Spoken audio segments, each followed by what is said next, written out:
Welcome back to Smith Coding and Design. We're going to jump right into the cam. We're going to knock out our first 3 toolpaths with 1 end mill. We're doing that because I do not have an automatic tool changer on my Tormach, so it's beneficial to me when I have an operation that contains a lot of toolpaths to minimize the tool changes so I don't have to stop the machine, use the power draw bar, put in the new tool, and then start the machine back up again. So we'll go ahead and start with a 2D facing operation.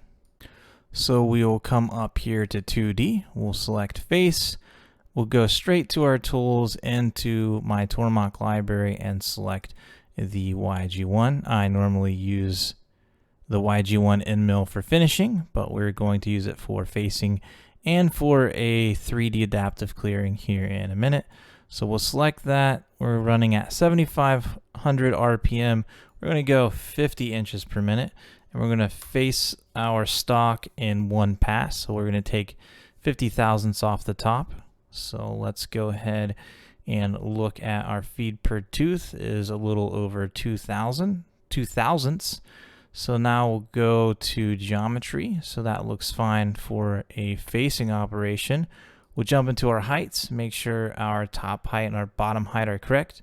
They are. We're going to remove the material from the top of the stock until we reach the top of our model. So our bottom height is our model top and our top height is the stock top. That is correct. We'll go into passes. And the first thing I want to do is change the step over to 50% the diameter of the tool.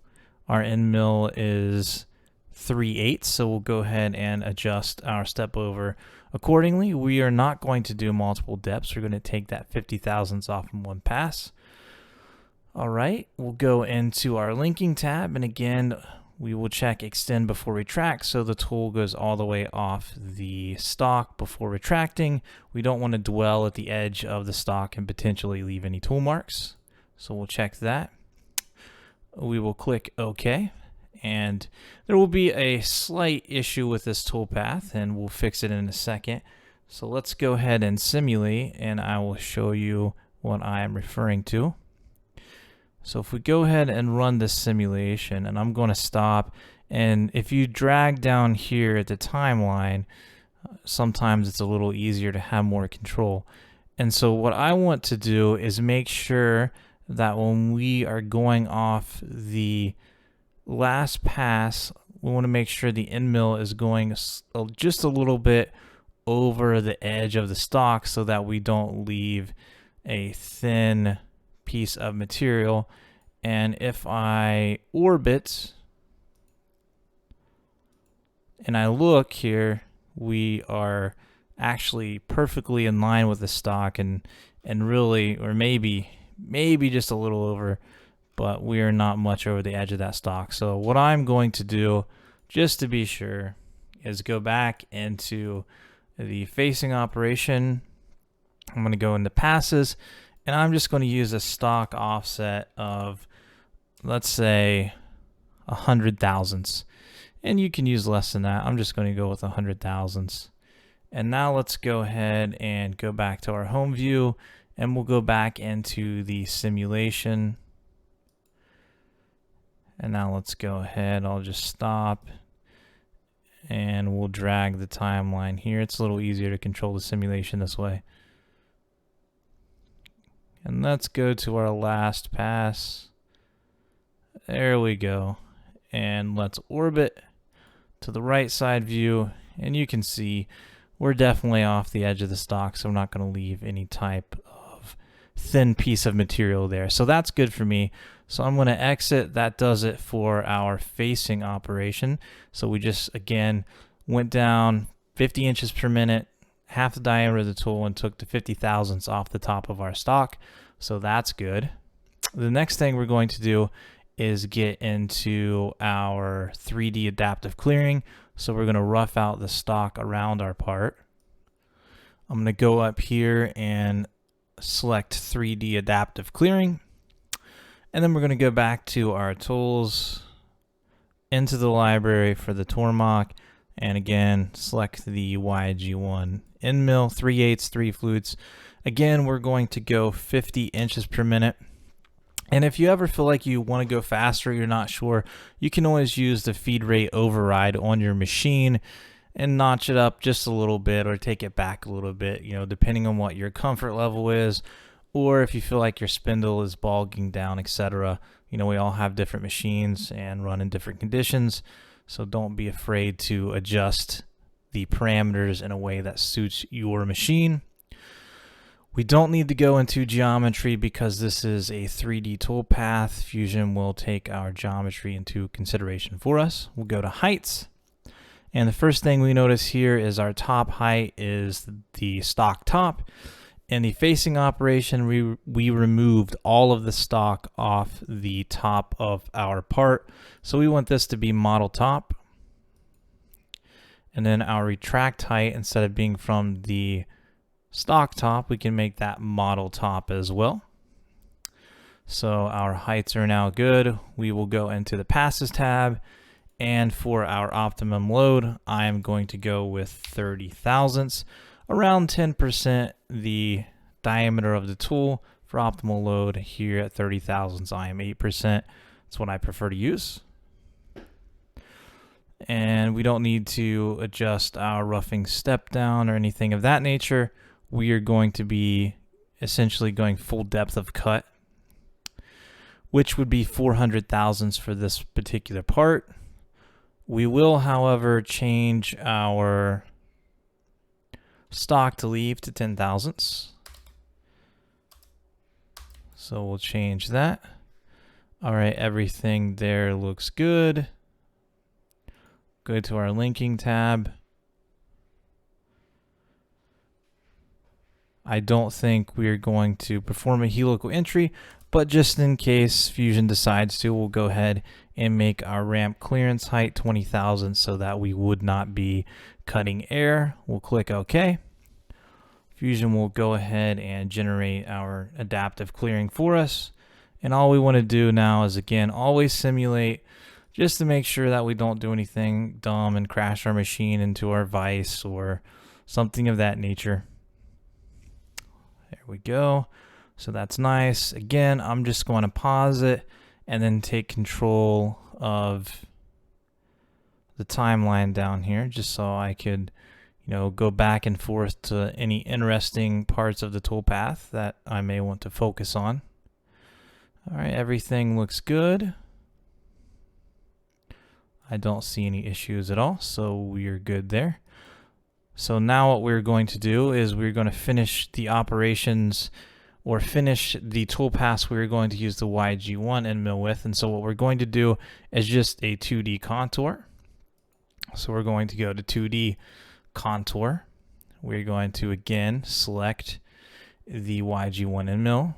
You could select it here. I usually just like to go into the library anyway, just so I don't accidentally make any mistakes and select the wrong tool. And 30 inches per minute is fine. We're just going around and removing that 10 thousandths off the side walls there to give us a beautiful surface finish.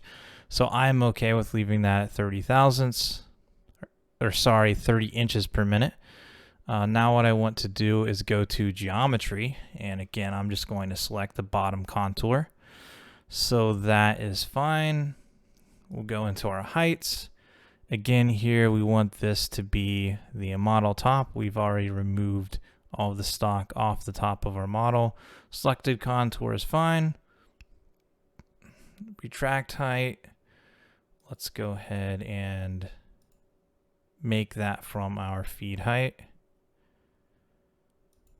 Okay, so that's fine. Now we'll go into our passes. And again, we don't need to do anything here other than add maybe a little bit of finishing overlap, maybe 50 thousandths, just in case when we entered the toolpath, we left a little artifact or a little piece of stock. We can slightly overlap where we began just to make sure we clean that up. So that's fine. I'm going to enable smoothing and feed optimization. The next thing I'm going to do is go into linking. And I like to choose 45 degrees. And then what I will do is leave it at that. We could select an entry position if we wanted to, but I think this is fine. We'll click OK. Yeah, our entry position is in the front of our part anyway, so we'll be able to see it. So there's no reason to change that. So again, we'll just go ahead and simulate. This should be a rather quick toolpath. Slow it down here. And there we go. We're just removing that 10,000ths off our sidewalls and leaving a beautiful surface finish. So that's it for the first 3 toolpaths. And what we'll do now is we'll finish off this tutorial with a 2D pocket. And what we're going to do is go select our Schar's 1/8 inch 3 flute end mill. All right, and we will actually go 35 inches per minute. So we are at 8,000 RPM, 35 inches per minute, and that gives us around 1 thou, so 1.4 thousandths per tooth. So that's good. Go into our geometry, and now what I will do is just go ahead and select the pockets. There we go. And then we will go to our heights. Again, we want our top height to be the model top because we have already removed all the material off the top of our model. And here we'll just use feed height. Now we'll go to passes. We want our step over to be, again, 50% the diameter of the tool. So I will go ahead and enter that.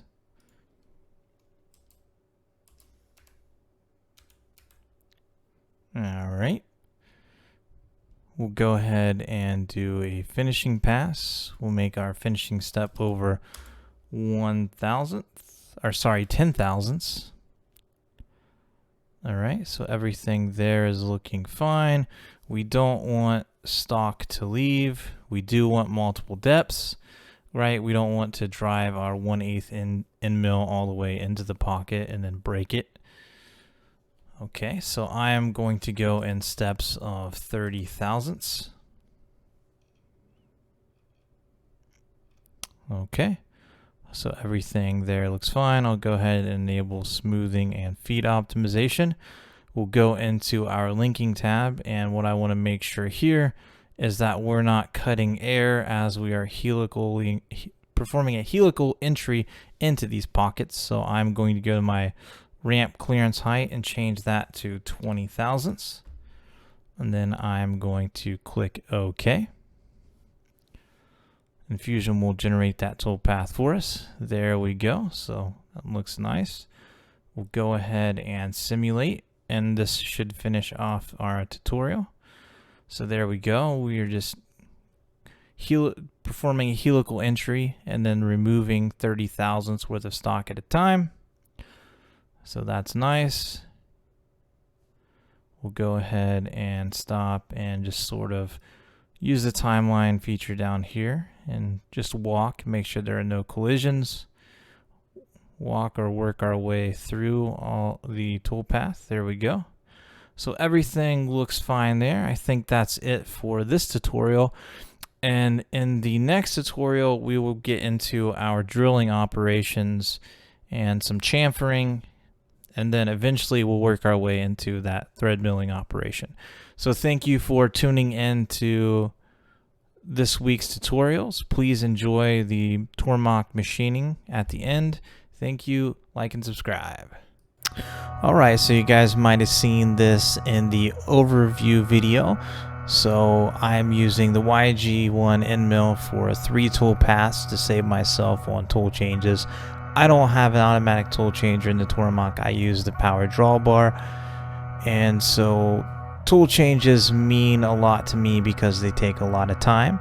So we want to limit the tool changes in this case. So we are just taking that YG1 end mill and facing off the 50 thousandths from the top of our part.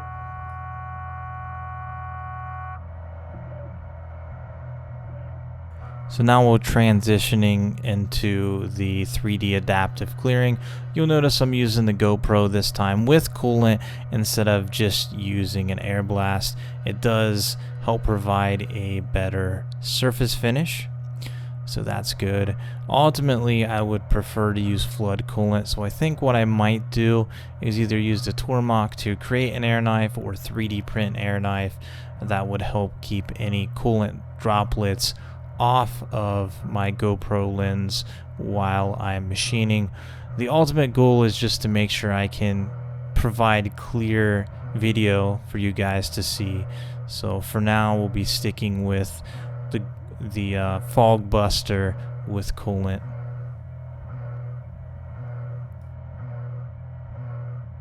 And if you're interested, I'm using green cut coolant.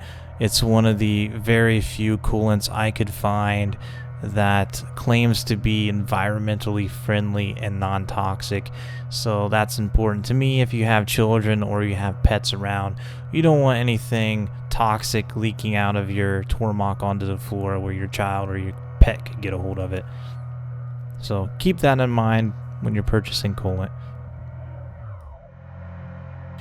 Alright, so now we're just finishing off our operations here with the 1/8 inch 3-flute Shars end mill, just going in and pocketing the top of our GoPro mount. Again, if you haven't checked out Shars, go check out Shars, American made carbide at a reasonable price.